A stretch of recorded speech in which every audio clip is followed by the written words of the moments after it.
Bardzo dziękuję. Witam Państwa na następnej części naszego... Thank you very much. Welcome to the next part of our meeting.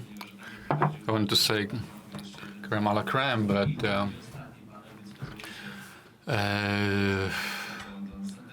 perhaps I'll save that beginning to the next panel because this is the last one I'm conducting. I'd like to welcome our guests, Marshal Leszek Bona, Marshal of the Pomorskie Province, Jacek Bogusławski, Marshal of the Wielkopolskie Voivodeship, President of the City of Gdańsk, Deputy Mayor of the City of Gdańsk, Piotr Borowski,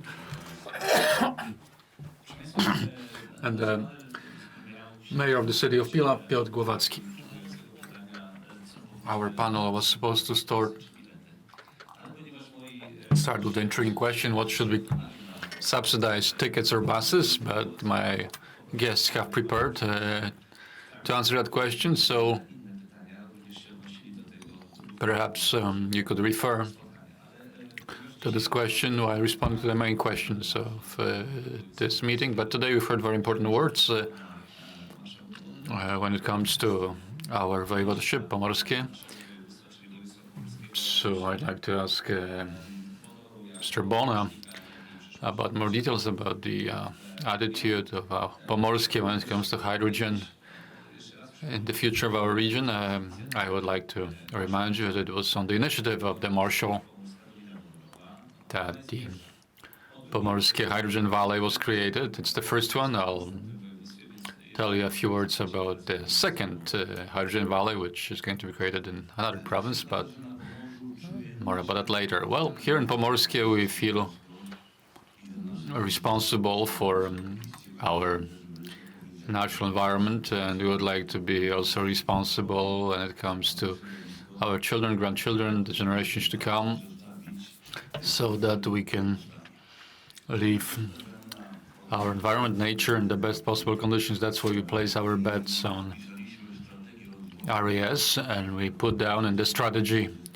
of Pomorskie, of its development until 2023, emphasis on decarbonization.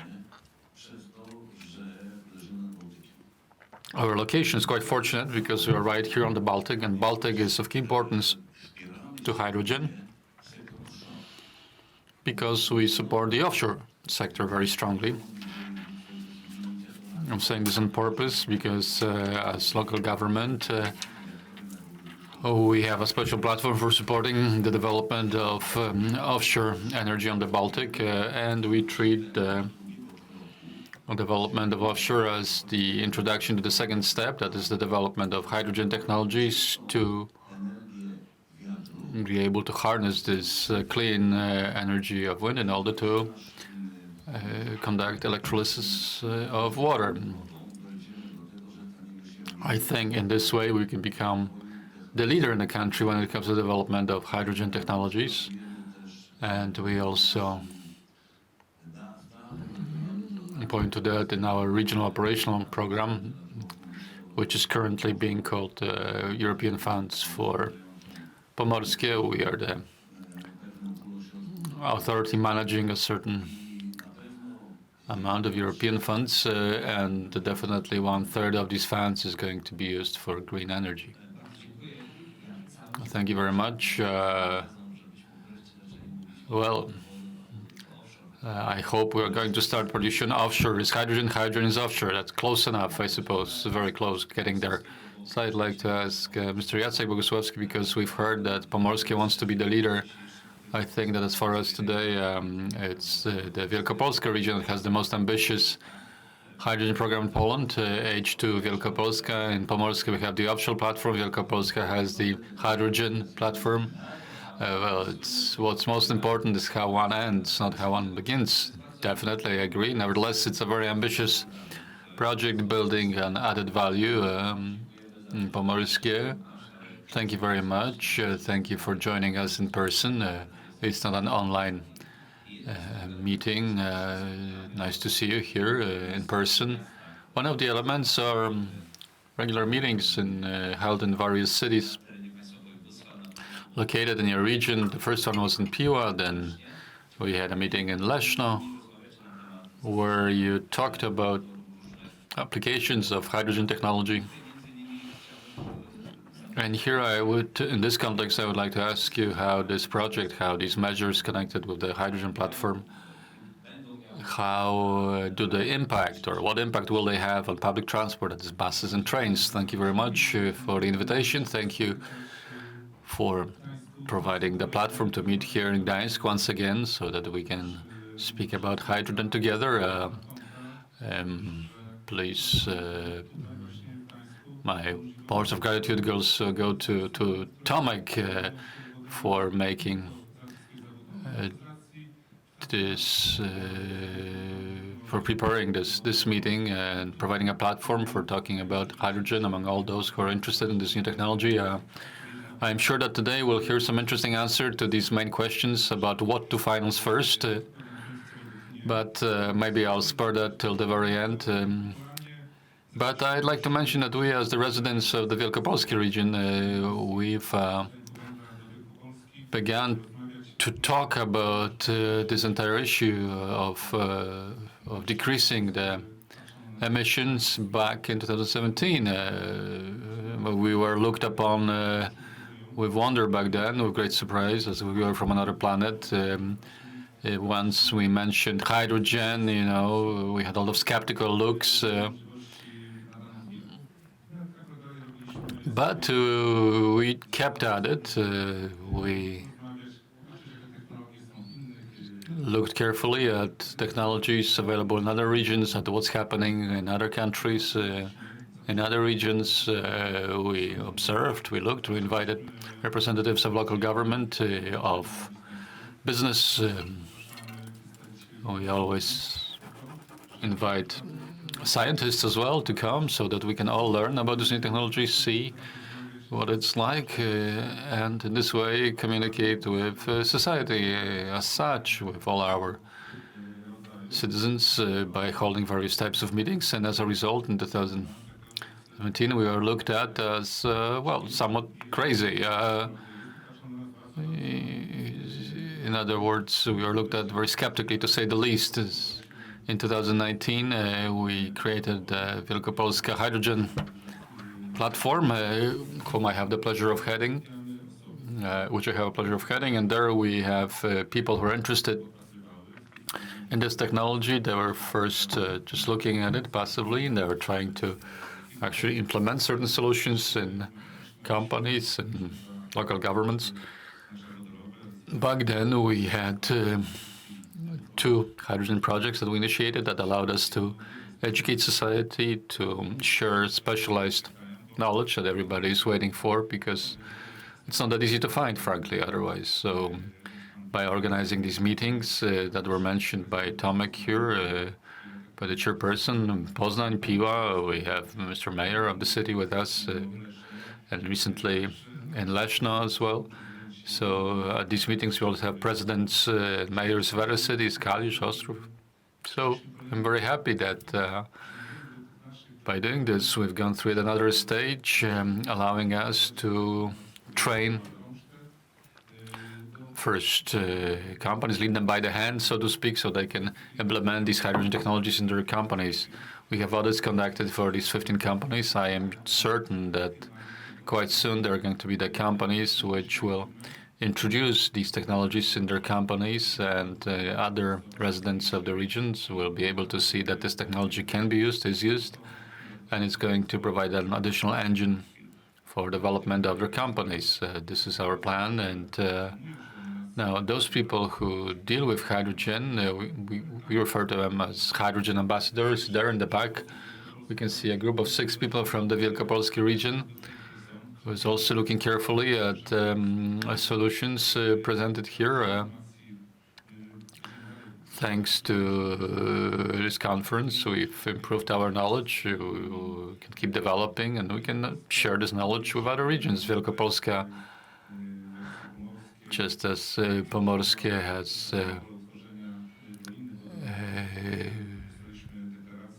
signed a declaration on creation of a hydrogen valley. Mayor of Piła is one of the signatories. Also, presidents of other cities, also higher learning institutions of the region, and large businesses from the region, such as Zapak from Konin, Solaris as well.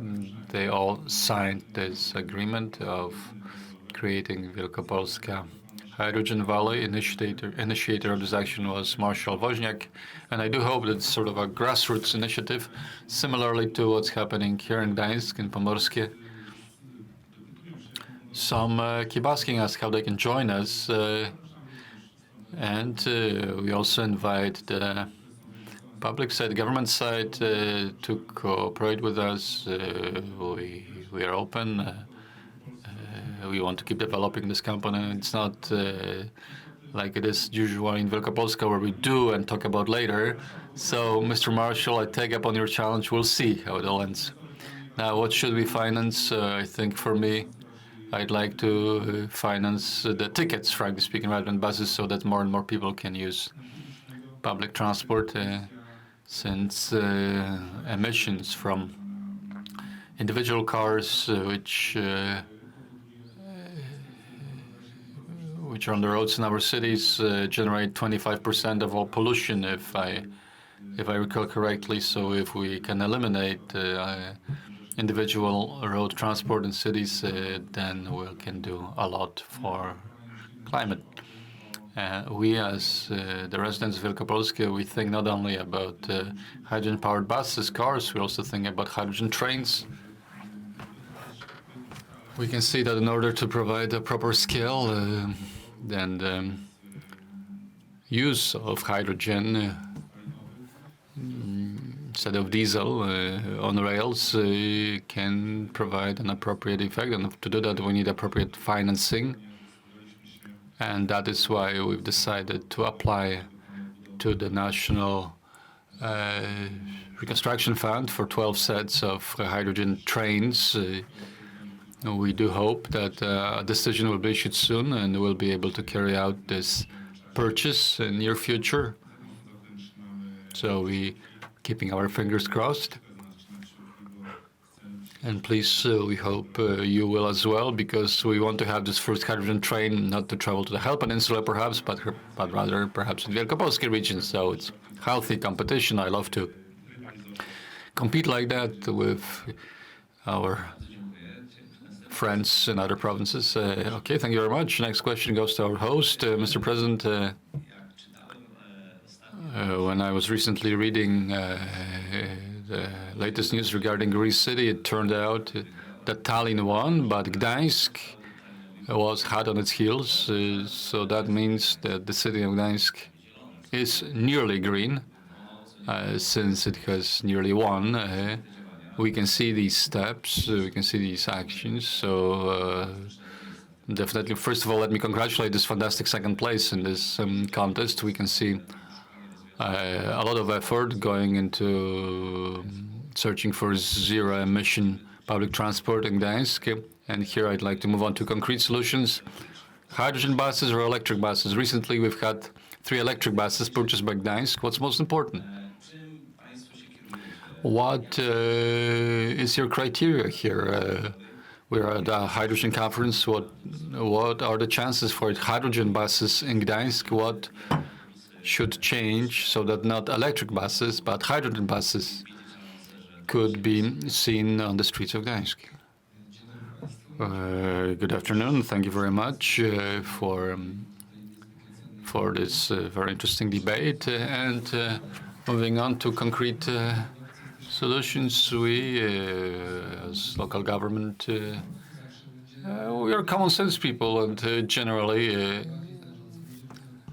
and the economic calculation is usually the most important. So last year, when we were looking at these prognostics, dealing with contests, competitions, changing the fleet into green ones, and I was an optimist looking at the proposals presented in those 3 phases. But frankly speaking, I have to say directly that this year it has changed quite drastically, especially when it came to large self-governments, because there was this new indicator for cities of over 140,000, which limits co-financing for exchanging fleets. And here a lot of uncertainty has been introduced. So going back to your question, I think that on a short-term basis, We'll probably be changing our fleet to electric, but in long term, I would like it to be hydrogen-based. However, if today the situation is the hydrogen bus is 4 times more expensive than a regular diesel bus, then, of course, if we would obtain co-financing on the level of 60, 70%, then we could talk about a very simple transfer to this type of technology. However, if this co-financing, which is currently proposed, is going to be at the level of 20%, then, of course, the expenditure meant for purchasing such fleet can be organized. However, in most large cities, later the amortization, the actual write-off, is distributed per each kilometer traveled by such fleet. So depending on the size of the city and how much traffic by public transport there is, such daily maintenance is going to increase quite dramatically, as we know very well. Self-governments at this point, there are many cuts when it comes to subsidies for daily expenditures. So you have to calculate how much we spend very carefully. So my diagnosis, dealing with your main question, is that unfortunately we are probably going to still put our bets on co-financing tickets, so that public transport will remain cheap and available to everybody. Because I agree here with Mr. Marshall that first and foremost we need to convince people to use public transport, and in years to come, hopefully, we will change the fleet to more ecological, more cleaner ones, and this is where we're going. Thank you very much. At this point, I'd like to ask Mayor of the City of Piła. Piła is going towards green city solutions. I'm not sure if you all are aware of the fact, but perhaps, Mr. President, you might tell us more details, but there is a large architectural context dealing with Piła, meant to make Piła into a green city. But the city of Piła doesn't have much when it comes to hydrogen solutions, because in Piła there is a very interesting project called H2 Piła. Mr. Mayor, Piła is a specific city. It's quite spread out. I've been to Piła a number of times, and I know that the bus lines traveling from a bus stop to bus stop mean large distances. So this is a different character of travel than in Tri-City, where it's quite dense, especially in the lower part of the city. So how does Piła want to approach the question of organizing public transport using, among others, hydrogen buses? Good afternoon. First of all, we want to be practical. So a few pieces of basic information to start with. If we compare Gdańsk to Piła, well, it's a difficult comparison because there are quite large differences between cities. And what are the consequences of these differences when we look at the scale of, for example, of Piła and Paris? Piła is 102 square kilometers, Paris 107, and here we have only 75,000 residents who want to, of course, live on the level of Paris. So in order, they want to have the communication at the same intensity, they want to have new, modern, ecological buses, they want to have all these elements that we have heard about with quite a few question marks about it when we still ask whether hydrogen technology is a chance for climate, because I see question mark in the title of our conference, but I think we are still talking about phase where in many places we are conducting certain organizational matters, but moving into details, it's true we've not just called a strong group connected with business and higher education, but we also have scientific council associated with the president, which talks about this time of great shift comparable to the revolution that steam technology brought, what tries to define what direction we should take. And frankly, there are no easy answers here. So if somebody were to ask me, as the deputy mayor of Gdańsk, whether hydrogen or electric buses, I could say both. Right now we have very modern fleet. 80% of buses are between 1 and 3 years old. So these are new vehicles. Most of them are either hybrid. Right now we're receiving electrical buses and we'll probably buy a few more electric ones. But frankly speaking, others today are not profitable because we're not able, being so spread out, to replace diesel with an electric. So we will not have that much of a choice. So we've signed an agreement not just with Orlen, who is waiting for our purchase of hydrogen bus. We have ready documentation, but the same problem once again, despite the fact that I'm not in such a bad situation and I'm talking here to the National Fund of Environmental Protection, but 70% is not enough. 50% is not enough. 70% perhaps would be good in the system. We don't necessarily want 90%, but 70% would be enough. That would allow us as self-government to make the input of 30% and to make the purchase right now. That would be that one element connected with public transport. Of course, tickets should be subsidized too, because if it were the case that we were to leave it to just free market, then the ticket would cost 9 zloty, not 3 zloty, the way it is now. So it's obvious that it's the price that would completely destroy public transport. So we do both. However, as far as hydrogen, yes, right from the very beginning of 2017, together with the Marshal's office, with Marshal Bogusławski, we've been preparing such solution, not just when it comes to this one district called Green Hills. The city generally is quite green. Over 60% of the city area is green places, parks, forests. We try to maintain them well.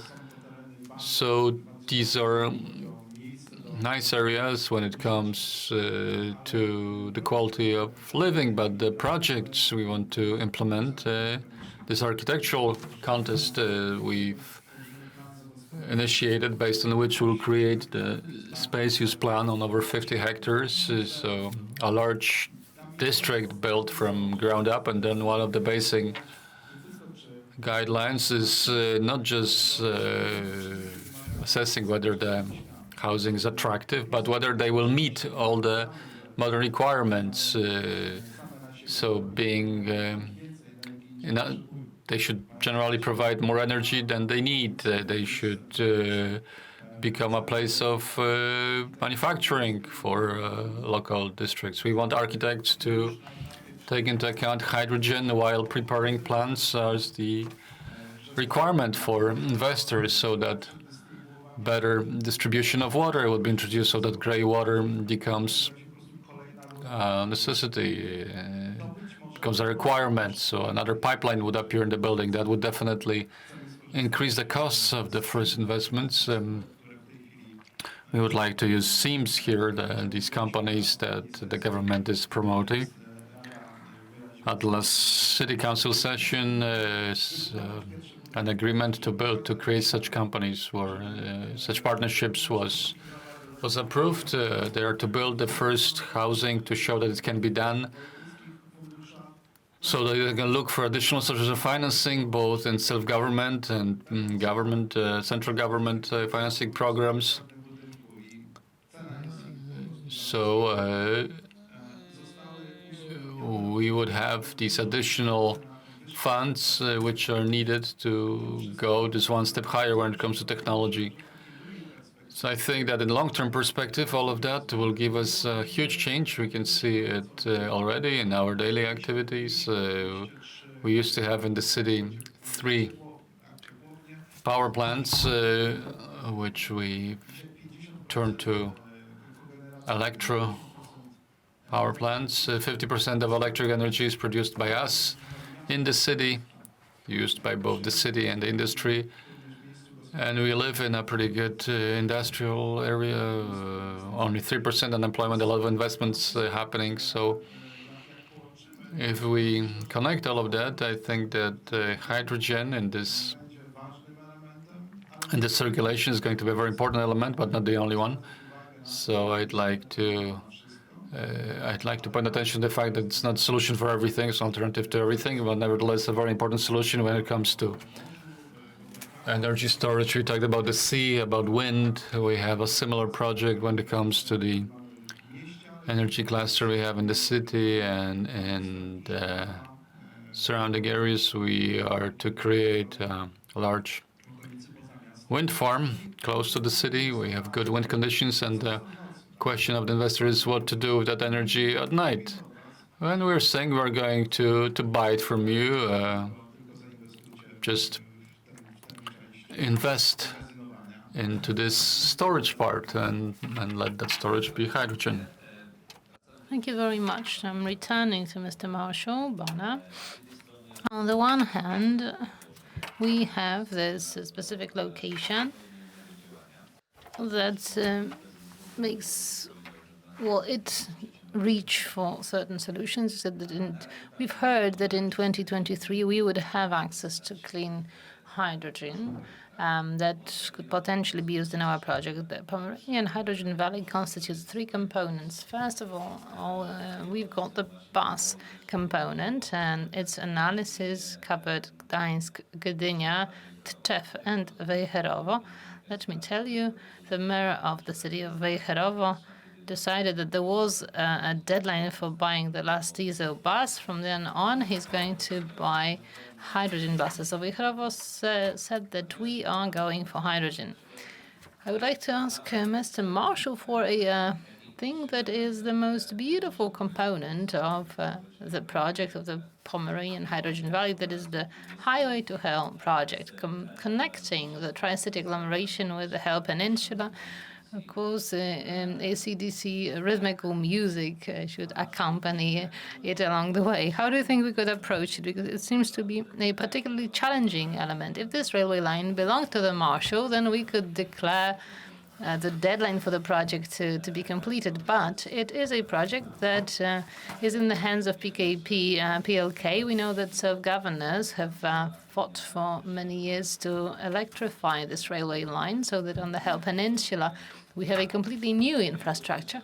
We also know that the inhabitants of the town of Reda would love to see the fast urban train to transport them also to the Hell Peninsula, and for them to be able to benefit from this solution. So how do you see the project and its future? I think that the issues you mentioned can be solved because the regional self-government believes that as for the Hell Peninsula, owing to its particular location, specific environmental characteristics, it is better to hydrogenate this railway line than to electrify it and introduce yet other concrete elements, steel elements to this landscape. But as usual, the problem lies in the financing. As for the National Recovery Plan, some time ago, a pilot program was launched. We had a pilot call for proposals, right, for the applications, but we will apply for hydrogen trains so that we can turn this Highway to Hell project into reality. It is a priority project. It is really important, not only because it has a grand, beautiful name. We can talk about hydrogen and about hell, but it is also beautiful owing to the fact that it stands a huge chance of success in actually being implemented. What will be necessary is the cooperation of the regional government with the government of our country. As for this cooperation concerning offshore, it has already been rolling because we have a good cooperation with Minister Zyska responsible for the offshore. And I certainly hope that the decision makers will support the project of purchasing hydrogen trains, that they will look at it favorably, and that together with hydrogen, we will be able to to travel to hell. The idea of the Pomorski-Pomeranian Hydrogen Valley is to generate the hydrogen market of 2,000 tons. The pure H2 installation that has been mentioned by Chairman Wrubel can generate 1,600 tons, which means that generating by self-governments the hydrogen markets may mean that it is worthwhile investing in generating facilities for hydrogen. So in other words, there has to be a link and cooperation between self-governments, as it is you that are going to create the demand so that the supply can be realized on the other side. We've heard about developmental plans from Polenergia's chair or Mr. Halbert from SESCO. But I would like to now return to our host. I don't know if you know, but one of the most beautiful cities from the water side is Gdańsk, you know. But if you don't rent a canoe or a boat, or if you don't know an owner of a motorboat, then simply you cannot appreciate it and look at your city from the water. Gdańsk has multiple initiatives towards making those beautiful characteristics, those landscapes, available to either inhabitants and or tourists, both. How in the plans or in the vision can you predict the availability of hydrogen? We are supposed to have a filling station in Gdańsk. Although waterways are linked with the Lotos Marina that would also like to see a hydrogen there. So how would you like to make the most of this opportunity? Let me put it this way. Of course, the COVID-19 pandemic has revised our plans to some extent. Until last year, the city of Gdańsk co-financed the water tram routes and those lines. But we came to the conclusion that at the moment when this infrastructure was constructed, and when we have a lot of private partners,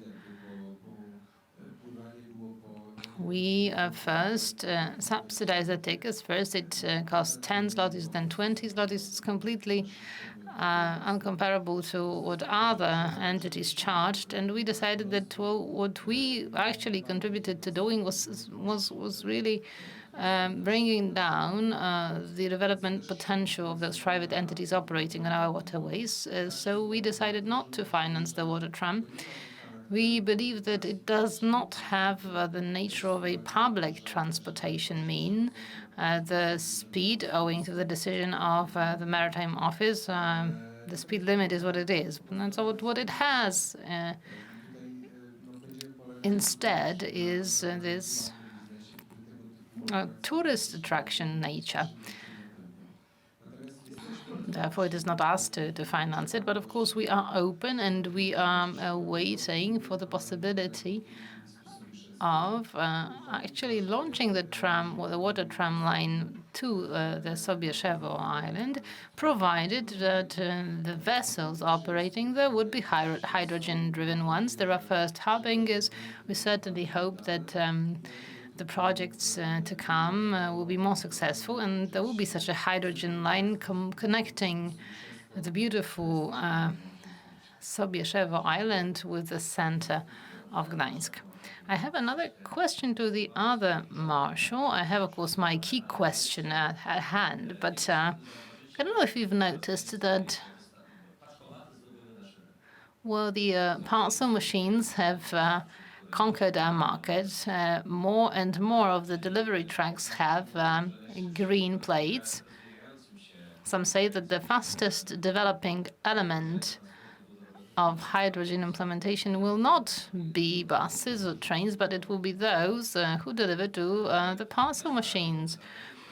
In the cities of Western Europe, it is more and more frequent that the one that wants to have more reliable logistics needs to have green fleet. Now, my question to the mayor of the city of Piła as well is whether you can see a chance to realize the requirements concerning the lowering of CO2 emissions and to reduce the carbon footprint, can you see the potential of meeting those requirements to actually impose certain behaviors, be it in the city or in the voivodeship? In other words, can you actually shape the situation in such a way that it is worthwhile to some entities to invest in zero emission or in green fleet? Can you see such a possibility of exerting influence in this way? Not only do I think that such solutions are good, I also think that they are necessary. In our strategy of the Wielkopolskiej Voivodeship until 2050, we wish to turn our region zero emission. In our intelligence specializations, it is stipulated that hydrogen technologies are supposed to be conducive towards that aim. So certainly we are going to support all these initiatives and measures, either on the part of the local territory agencies or entities or enterprises that will consist in abandoning the polluting solutions and turning green. The European funds for the Wielkopolskie Voivodeship will also be allocated to a large extent to green investments, and similar to the Pomorskie Voivodeship, we will also bet on it, but we'll go even further because we are planning a special package of hydrogen technologies to be developed with co-financing. So this shift by entrepreneurs towards green, I think, will be something that will happen naturally. There is a big distribution company employing a lot of employees in the whole Wielkopolskie Voivodeship. I'm talking here about Amazon.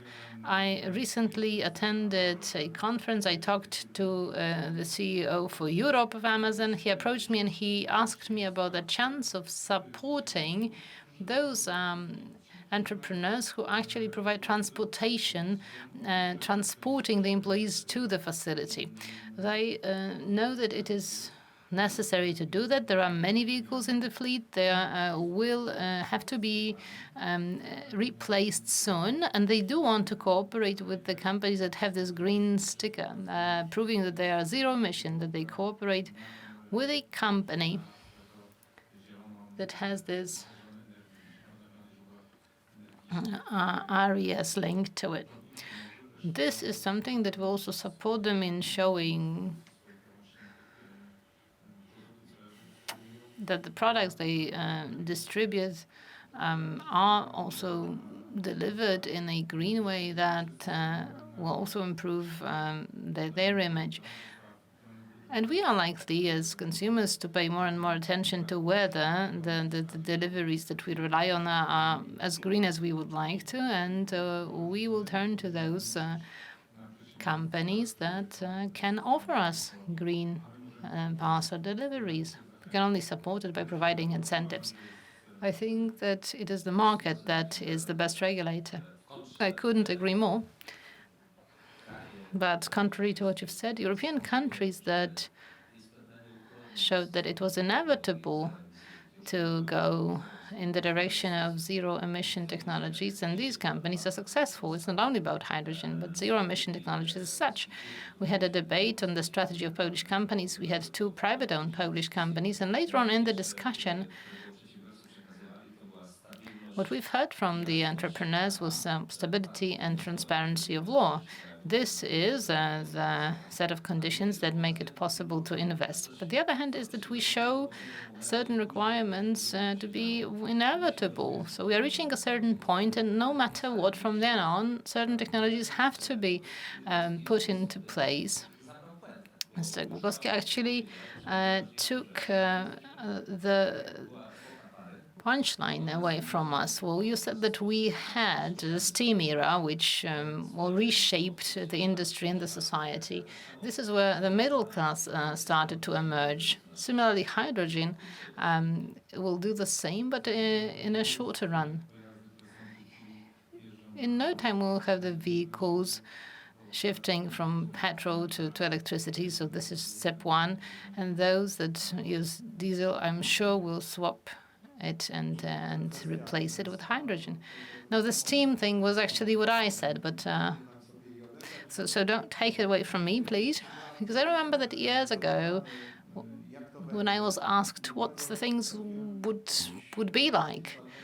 Some 5 years ago, I couldn't translate it, explain it in any other way. I tried to resort to this analogy. I said, some time ago there were no trains. Machines were pulled by cattle, right, or by a horse, and then you had this sudden considerable leap forward, and so it will be the case this time. It will happen in front of our very eyes, and either we go along with it and do it fast and become forerunners, at the same time benefiting from all the possibilities that the position of the leader offers. That means freedom to implement, collect experiences. Of course, sometimes you'll pay a higher bill, but owing to this, entrepreneurs can make more money because simply they are better prepared. The cities will change faster. So this is this thread where we talk about steam. But on the other hand, you took away this counter-argument away from me, because again, I wanted to provide a counter-argument to what we've heard from Marshal Bogusławski. Of course, apart from the free market, well, in the past, somebody said that with age, you become socialist. Well, I'm a free market advocate, but still, it seems to me that the market will not take care of it all unless there is coherent, stable policy of the state in this respect. Something will be going on in the market, but it will take a long time and be turbulent. So if there is no idea for subsidizing it, if the cars don't cost as much as we accept, things will not change. Today, we accept the price of a diesel car or petrol car because we believe it is worth the price. If the hydrogen car costs the same, so there will be a subsidy to it, then people will shift to those cars pretty naturally. They will use them as any other car that they have bought in the course of their lives. If in its activities the state proves to be consistent and shows that things are inevitable and that really great fines are imposed, then people will see that it is not worthwhile. They'll even buy the suggested solution a month in advance in order to be forced to pay a fine. They will invest in this technology. So these are the measures that are absolutely necessary. And I don't think that we are talking here about 2050, really, because, well, look at our age, but some other people might not even live long enough to see it. We might not actually be in a position to react to all the climatic changes. There is a huge challenge ahead concerning politics, state policy, financial policy, legislation policy, the binary, the 0-1 attitude in many cases, either this or that. Well, let us look at the national electromobility strategy. 30% of the cars in a few years' time are expected to be zero emission. It's a lot, and it's little because it's only 30%. How about the remaining percent? What about the companies that decide to take up the challenge today? For example, you've got a sector concerning, say, waste management, municipal waste management.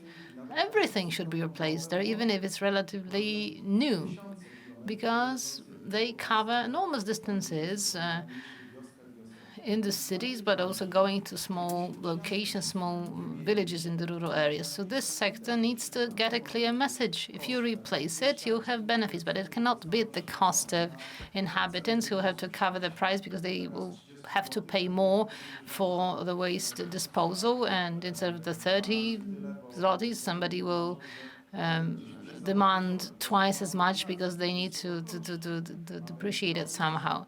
We have new equipment, new vehicles, somebody has to pay for that without subsidies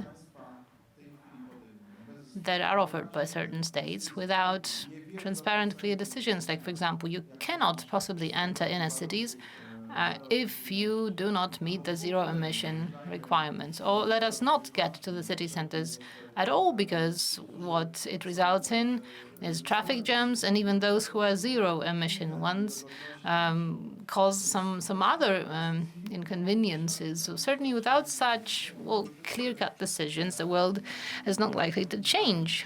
Politicians seem to evade such decisions. They try to, use the gray color instead of being the center. It's time for the radicals, but not the leftist or rightist radicals, but those who are radical enough to say that if we want to change the world, if we want to put those negative trends to a halt, then we simply need to shift it decisively rather than try to bend the rail even more. So Gdańsk will pay for it as the first because it will be flooded with water in 2050 if the forecasts come into life. I would like to thank you very much for saying that we wish to be leaders.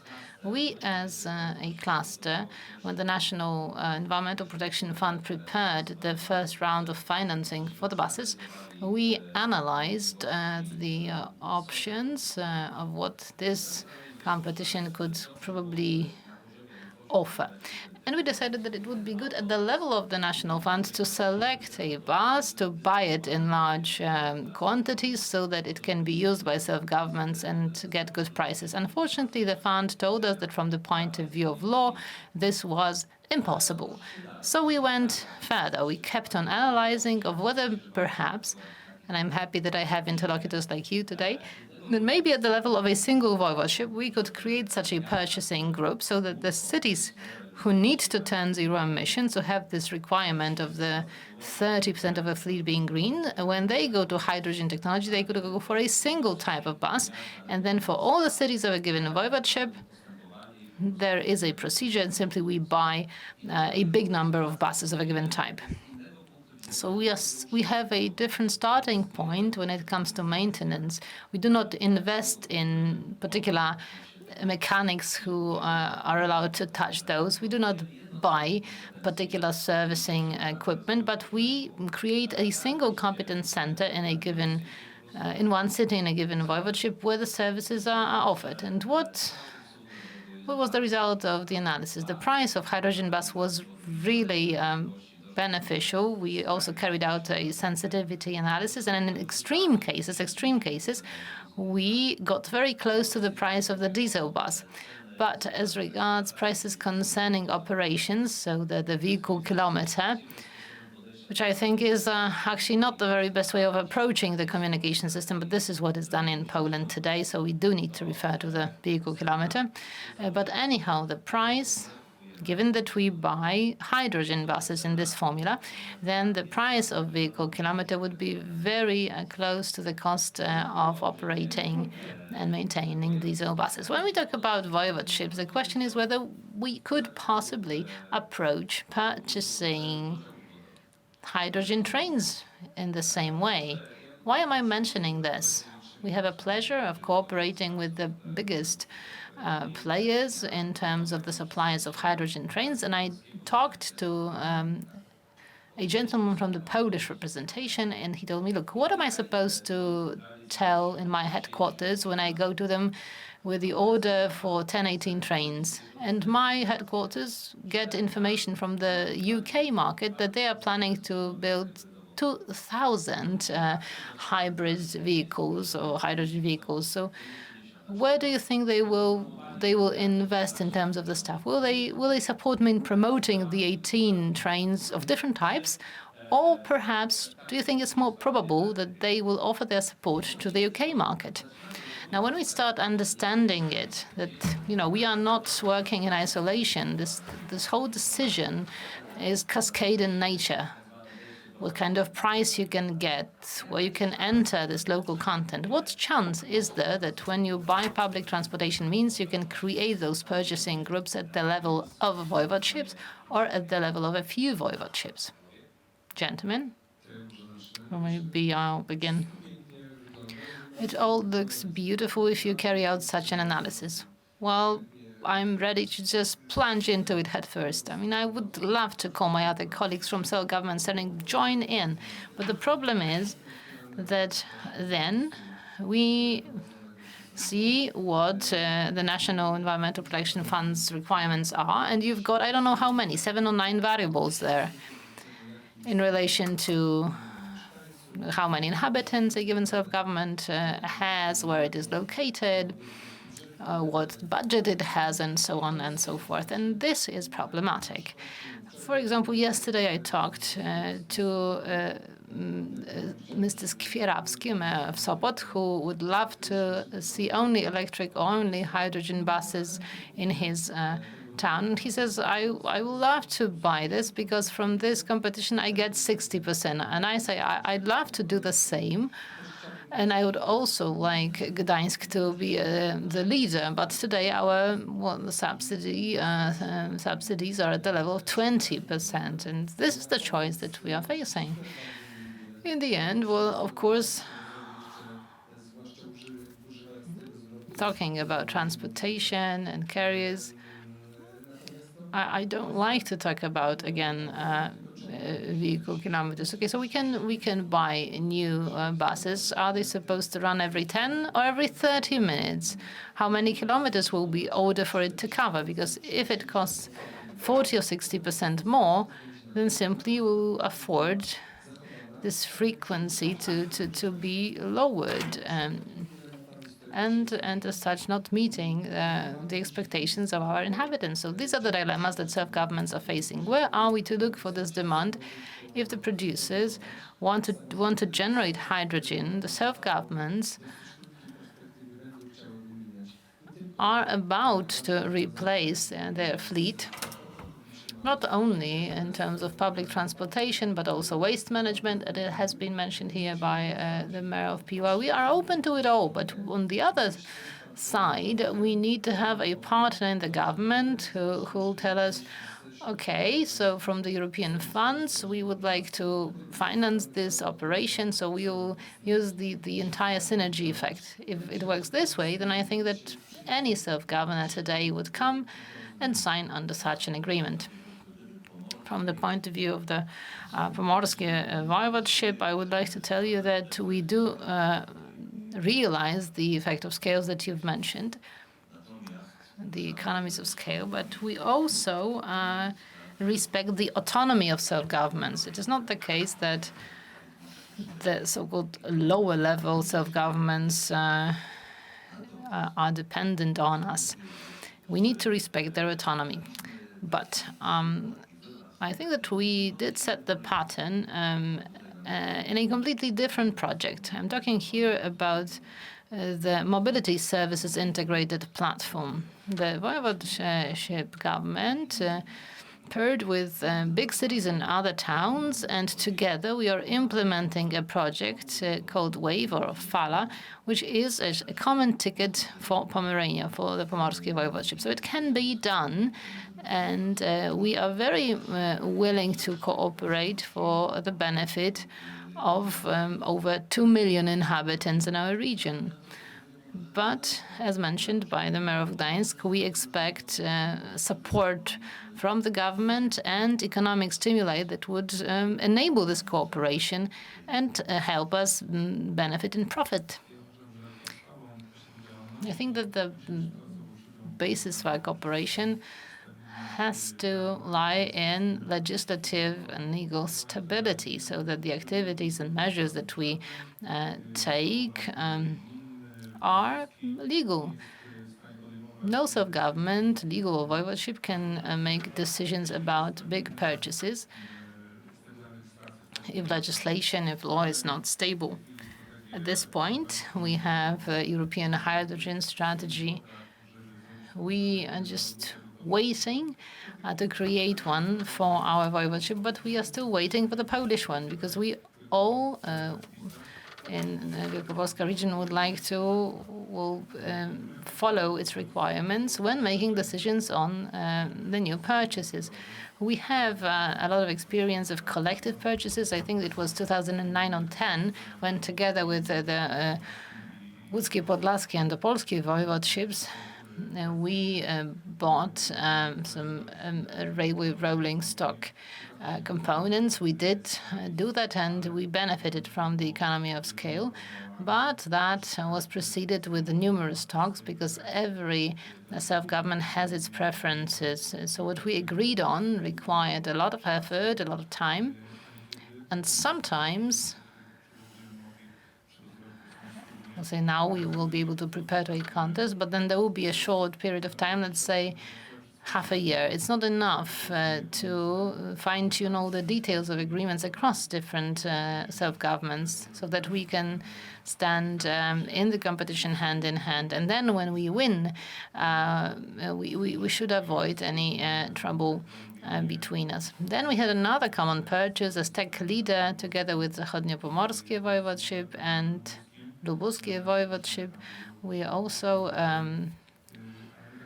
wanted to purchase trains, but after a year we stepped back because back then we didn't have enough of our own financing. But the other two voivodeships, I think, purchased 13 sets of trains, and they got the desired effect resulting from this scale.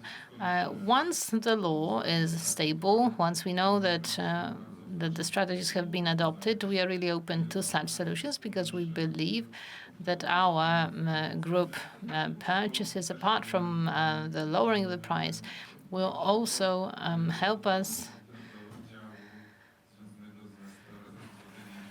to shift to realizing the assumptions of the low emission strategy of the Wielkopolskie Voivodeship. So certainly we'll be willing to head in this direction.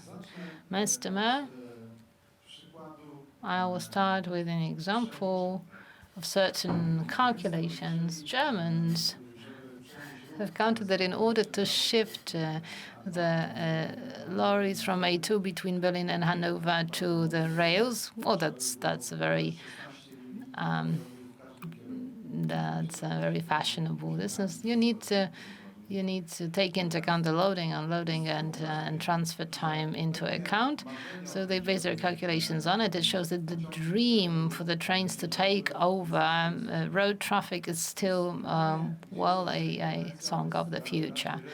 So the question about the potential is a rhetoric one. In heavy transport, with the lorries that we can see, with the trucks on our roads, we transport the majority of goods. It is in them that there is a potential for a major change, and this will be market regulated. It will explode. It will be there will be a boom for it when only it either pays off or is imposed. So I'm returning to the state policy. But in order to fill up your car with anything, you need to have infrastructure. And again, back to the state policy, it is possible to do that.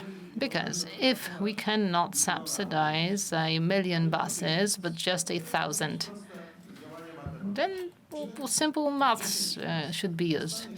Will 10 cities get money for 100 buses, or will 100 buses get money for 10? 100 cities will get money for 10 buses. And at any sort of center, a station will be built. If we have 100 stations of hydrogen filling up in all the key locations, because the cities are dispersed across Poland, so it seems that the market for heavy load transport would probably be kicked off much faster than if we had a single, 2, or 10 stations. The policy today, unfortunately, is that in the competition, whoever comes first is more beautiful and wants more, is a better client, right? Because it's better to just cover a single application than 10 instead, because then you have to do 10 times less. But the result in terms of the state policy is 10 times smaller, we will surely not resolve the issue of the development of transportation, thinking broadly about hydrogen transportation, without hydrogen filling up stations. After our talks with Orlen, but also private suppliers, we have again noticed that there is this profitability barrier. It cannot be something that will be built for, I don't know, experimental car that will go around the city, even if it has a great promotional value. The companies have to take up certain risks, and they say, okay, we can grin and bear it for the first 2 or 3 years, but then when we make this first steps, others will follow the pattern. It might be the case. This is what has happened also in terms of the market of hybrid cars. For many, many years, attempts were made to implement them to no avail. And then a certain barrier, certain profitability threshold concerning manufacturing and buying was crossed. So it appeared inevitable. We can say, yeah, what we are talking about is also inevitable, but really a lot depends on the state. The pace of this change is heavily reliant on state decisions and self-governments. I can say on behalf of us all, we're not only ready for that, but I think that we are well advanced technology-wise and intellectually interested in it for this to happen fast.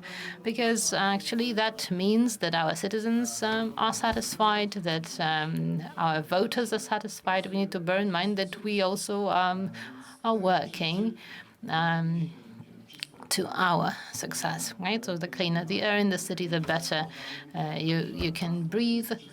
The more you can talk about transport as being green, ecological, the better.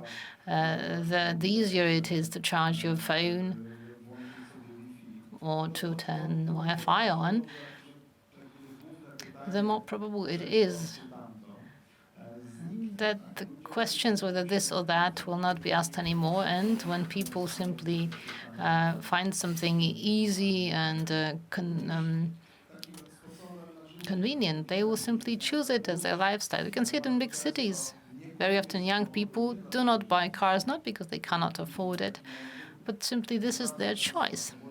Very often this young generation, my son, well, it's much more aware, ecologically conscious than the generation of 40 years old. Well, we couldn't really wish for a better punchline. Thank you very much. I thought I would crash against the wall, but I can see the light in the tunnel. So on this optimistic note, I would like to thank you, gentlemen. Once again, I would like to thank our guests who decided to come to us from the Wielkopolski region. That's a great honor to us. The city of Piła is also a member of the Hydrogen Technology Cluster, and we've had a chance and pleasure to cooperate. So thanks once again for your contributions, for all your nice remarks. I will remember Mr. Mayor, who referred to the steam era. Thank you very much. Thank you.